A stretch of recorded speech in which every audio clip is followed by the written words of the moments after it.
വിശുദ്ധ വാരത്തിലേക്ക് പ്രവേശിക്കുകയല്ലേ.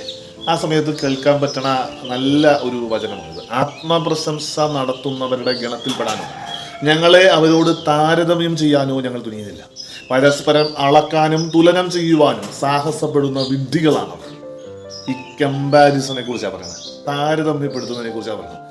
നമ്മൾ മറ്റുള്ളവരെ, നമ്മുടെ മക്കളെ വേറെ പിള്ളേരുമായി താരതമ്യപ്പെടുത്തുന്നു, അങ്ങനെ പറയാറുണ്ട്. അല്ലെങ്കിൽ നമ്മുടെ ജീവിത പങ്കാളിയെ അപ്പുറത്തെ ജീവിത പങ്കാളിയുമായിട്ട് നമ്മൾ താരതമ്യപ്പെടുത്താറുണ്ട്. അതൊക്കെ നമ്മൾ സംസാരിക്കാറുണ്ട്. പക്ഷെ നമ്മളെ മറ്റുള്ളവരുമായിട്ട് താരതമ്യപ്പെടുത്താറുണ്ട്. നമ്മളുടെ ഒരു വലിയ പങ്ക് അസ്വസ്ഥതകളുടെ ഉള്ളിലുള്ള അസൂയയുടെ പ്രധാനപ്പെട്ട കാരണം ഞാൻ എന്നെ മറ്റുള്ളവർക്കുമായി വെച്ച് താരതമ്യം ചെയ്യുന്നതാണ്. എനിക്ക് ലഭിച്ച കാര്യങ്ങൾ വെച്ചിട്ടല്ല എൻ്റെ ഉള്ളിൽ അസൂയ തോന്നുന്നത്.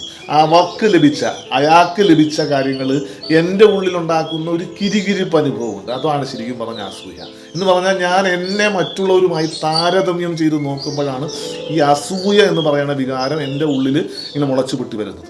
വിശുദ്ധ വാരത്തിലേക്ക് പ്രവേശിക്കുമ്പം, ഇന്ന് ഓശാന ഞായറാഴ്ച കഴിഞ്ഞ് നമ്മൾ ഈ വിശുദ്ധ വാരത്തിലേക്ക് പ്രവേശിക്കുമ്പം ഈ ഒരാഴ്ചയെങ്കിലും ഈ ഒരു താരതമ്യം ചെയ്യലിൽ നിന്ന് ഒരു കൈയകലം സൂക്ഷിക്കാൻ നമ്മളെ കൊണ്ട് സാധിക്കട്ടെ. അസൂയയ്ക്കൊരു കുറവുണ്ടാവും, അസ്വസ്ഥതകൾക്കൊരു കുറവുണ്ടാവും, ഒരു കരികരിപ്പ് അനുഭവം ഉണ്ടല്ലോ, അതിനൊരു കുറവുണ്ടാവും. ഈശോ നമ്മളെ അനുഗ്രഹിക്കട്ടെ.